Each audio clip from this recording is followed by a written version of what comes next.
Starting with the name of Allah, the most compassionate and most merciful.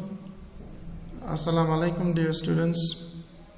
Hope that everyone is fine. I wish you a pleasant life.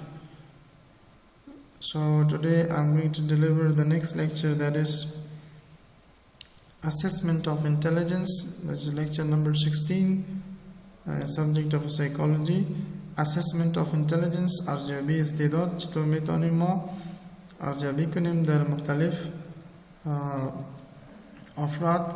So that topic we are going to discuss about, that is called the assessment of intelligence.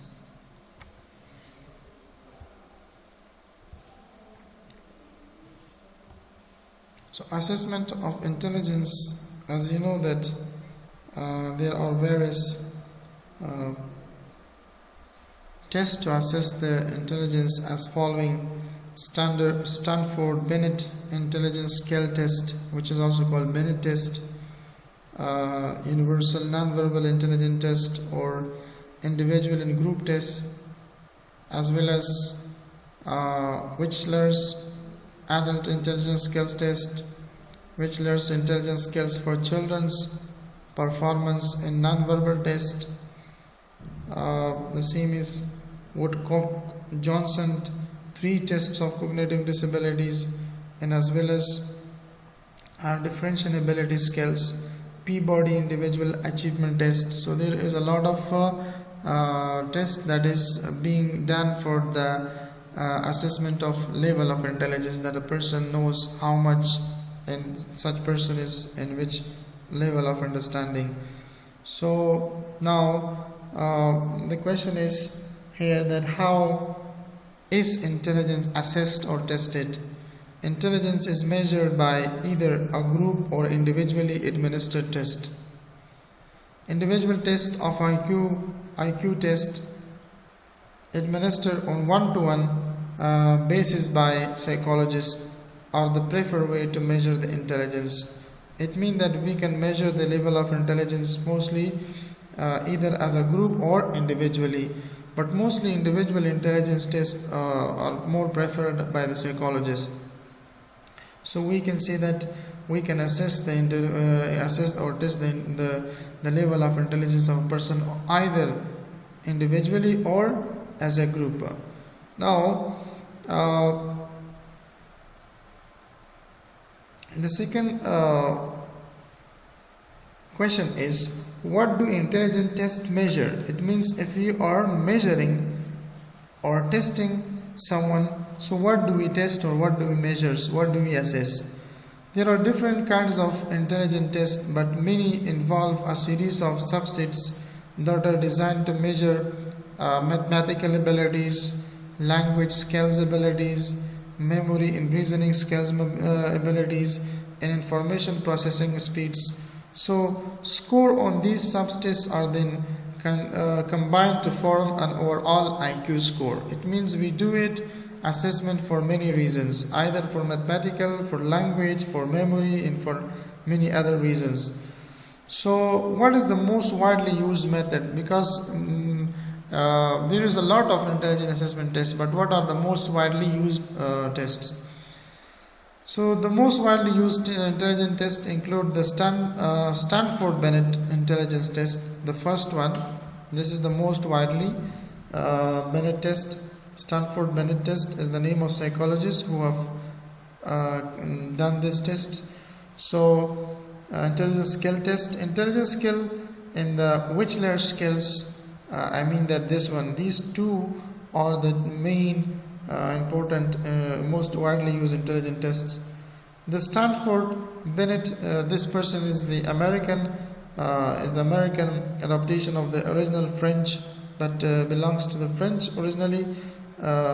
Binet Simon intelligence test. It was first introduced in 1916 by Lewis Terman, a psychologist at Stanford University. So that is why this test has been named by his name, Stanford Binet test, because this test has been conducted in the Stanford University.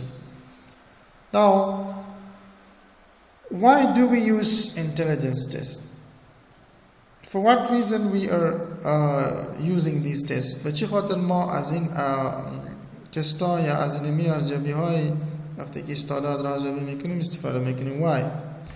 So intelligence tests are administered for many reasons, for different reasons, for a variety of reasons, including identification of mental retardations. تاکه ما به خاطر این تست را انجام میدیم که ما شناسایی بکنیم که کدام کسانی معیوبیت ذهنی دارد یا دماغی تأخیر دارد، having learning disability، کدام اشخاصی که مشکل در آموزش دارد، همچنان other cognitive disorder یا دیگر مشکلات ذهنی داشته باشد. به این خاطر ما از ارزیابی یا از اسسمنت و تست استعداد استفاده میکنیم. So for this reason giftedness, it means placement gifted on the other specialized programs. And as a cognitive and clinical evaluation, we do these tests to know different level of intelligence among the peoples. So there are, as you see that there are either the test might be either individual or group. So as a group test for army, it's also called for Alpha, Army Alpha. During World War I, 1914, 1918, the United States Army asked educational psychologists to develop an intelligence test for the recruitments of the new soldiers to the new army, to the militaries. For that reason, a group test has been conducted to know the mentality of their soldiers, to know the health of their soldiers or army, and also to make sure that these people who are being recruited for the army services should be intact and having a sound in mind, a sound body, mind and sound body. This test was also known as Army Beta. The second test was called Army Beta test, Alpha and Beta. The United States Army administered intelligence test exam which posed non-verbal problem was given to non-English speakers and illiterate recruits. Now there are some average IQ by age. We can say that our IQ ranges. If a person scored 90 to 109, we can say that is having an average IQ. If a person scored 80 to 89, we can say that person have low average. If a person have 70 79, we can say the person is having very low average of the level of intelligence. If a person scored below 69 and below this, we can say the person is having extremely low average of intelligence. Aptitude test and achievement test, these are being conducted to predict a person's ability in specific area. Like for example, the tests which are internationally been taken around the world, like SAT and GRE. For example, language ability is taken, IELTS and TOEFL. So these are all aptitude tests and achievement tests that are being done for checking and assessment of the level of intelligence. So aptitude tests are intended to predict your ability to learn a new skill, and achievement tests are intended to reflect what you have already learned. One we have achievement test, one we have aptitude test.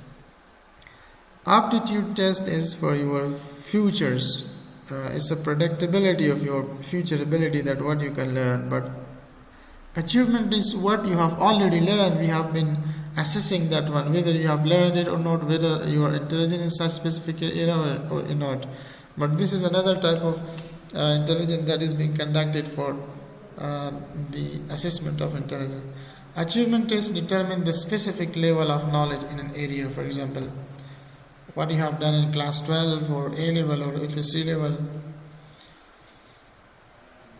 Alfred Bennett had been at work on the problem of measuring intelligence for some time when in 1905 he was commissioned by the French government to devise a test that would distinguish children of average intelligence from those who were below normal.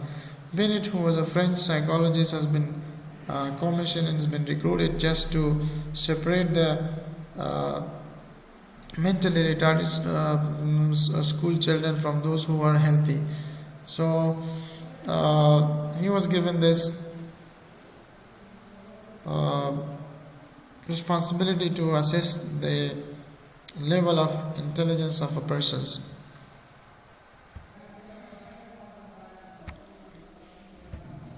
So the government want to establish a special classes for retarded children, but they fear that the teacher would be unable to evaluate their students objectively.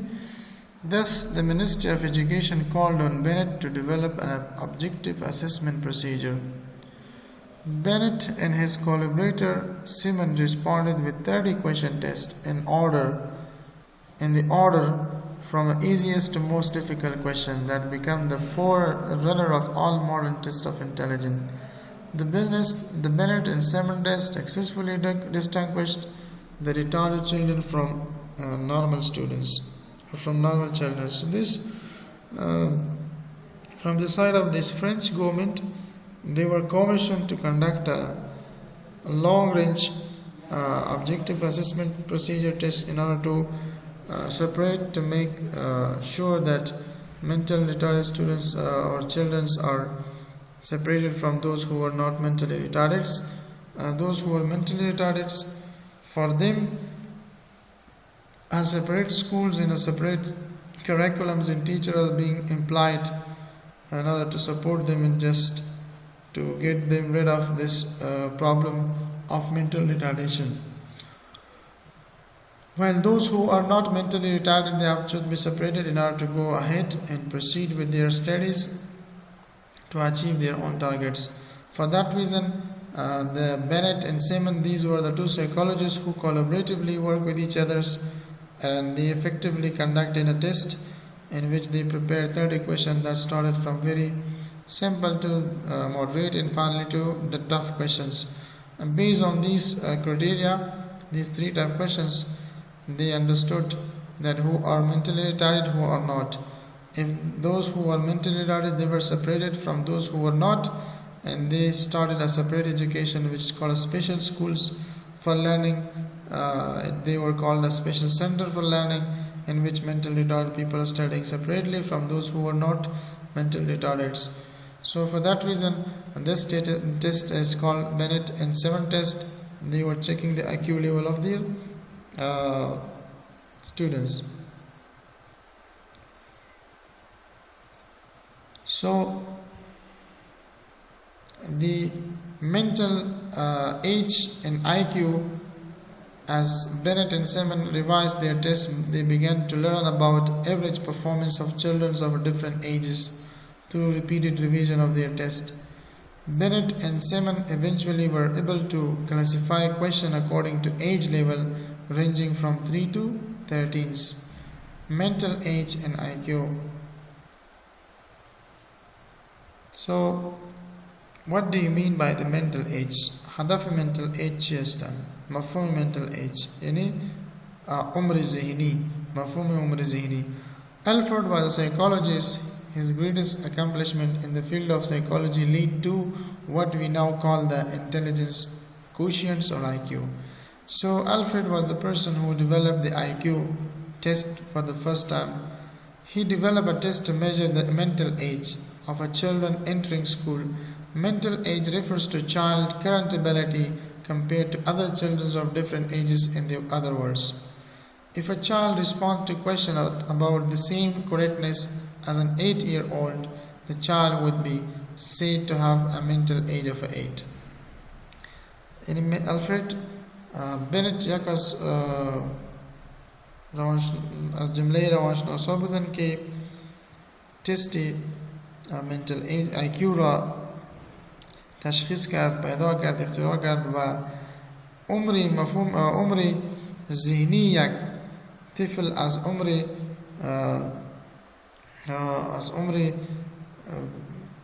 امرای دیگر افرادی که در عمر متفاوت باشد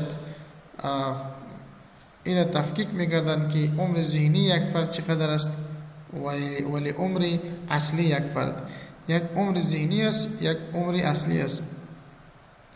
مثلا اگر یک طفل مثال بتیم که یک طفل عمر فعلیش 60 سال است، یعنی 60 سال است، ولی اگر ما از یک فردی که عمر 8 ساله باشد سوالاتی را که ما از یک فرد عمر 8 ساله است از او پرسان کردیم،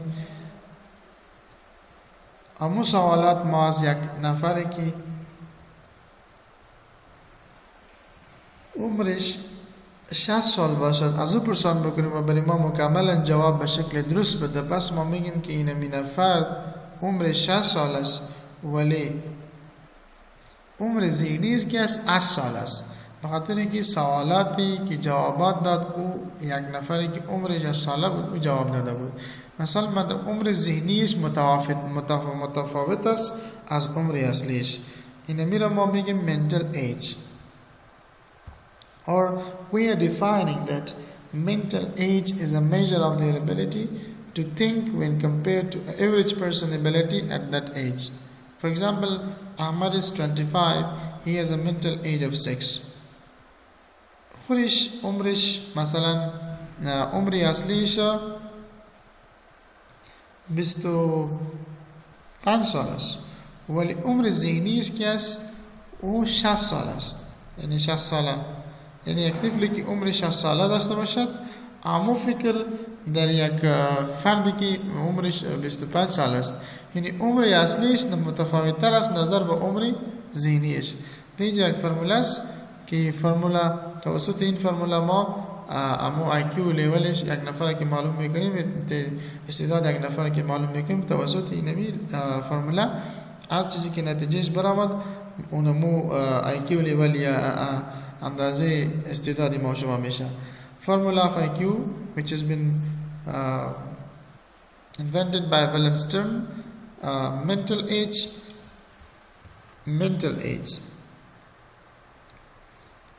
by chronological age multiplied by hundreds, whatever the output is, that is your IQ level. Mental age divided by chronological age and it is multiplied by hundreds, so whatever comes that is your level of intelligence. So the mean IQ for the general population is 100. So we take the average IQ level, that is 100. So we just now see how much we score from 100. So that shows our mental abilities. So Wilhelm Stern suggested that a very useful score could be derived from a relationship between a child's mental ages and the child's chronological age or age since the child was born. The score was called the intelligence quotient, or IQ is defined by this formula. This is a formula through which we can understand the assessment of the child's mentality and can assess the level of intelligence of a person, of a child. While suppose that a 10 years old child performs like this average 6-year-old an intelligence test, we would see the child as dull as his IQ would be. So this is another example, intelligence quotients, mental age which is divided by chronological age, CM in chronological age, and it is multiplied by hundreds. For example, the mental age of a person is 6 while his own current age is 10. So now this is multiplied by 100. So whatever the result comes out, that is for example 60. So below 60 or 60, it means the child mind is dull and having a bit mental retardations or having some mental problem, some mental or intellectual disability. Now IQ, we define what is IQ or intelligence quotient is a measure of intelligence found from special tests which are adjusted for age. It is one of the measure of intelligence. The IQ is used to express the ratio between mental age and chronological age. A year of mental growth should be equal to a year of chronological age. Quotient means a particular degree or amount of something. IQ یا استعداد مقدار خاصی که ما توسط این آزمون، توسط این تست ما اسس میکنیم، ارزیابی میکنیم، اندازه گیری میکنیم که لیول اقتصاد لیول استعداد یک شخص چقدر است، تا کدام لیول، تا کدام حدی هستند. این ما توسط IQ معلوم میکنیم. So French government psychologists appointed a person to do the observation over some student to identify the IQ level of different ages in student. Children with low IQ often have problem at school. کسایی که IQ levelش کم بود همیشه در مشکلات در مکاتب داشتن. They did a test with 3 questions in order from easiest to most difficult. They did this test to describe the individual test performance. This test is done in children, not in young. Mostly we do this IQ test not for young people. This is only done for children at schools. So they were asking the most easy question and going to the most difficult questions. Whatever the percentage of IQ comes out, that is the IQ level of that child. But remember, it's not for adults, it's not for young people, it's only for children. Another test which has been conducted, that is called group test. As we earlier in the first slide we discussed about.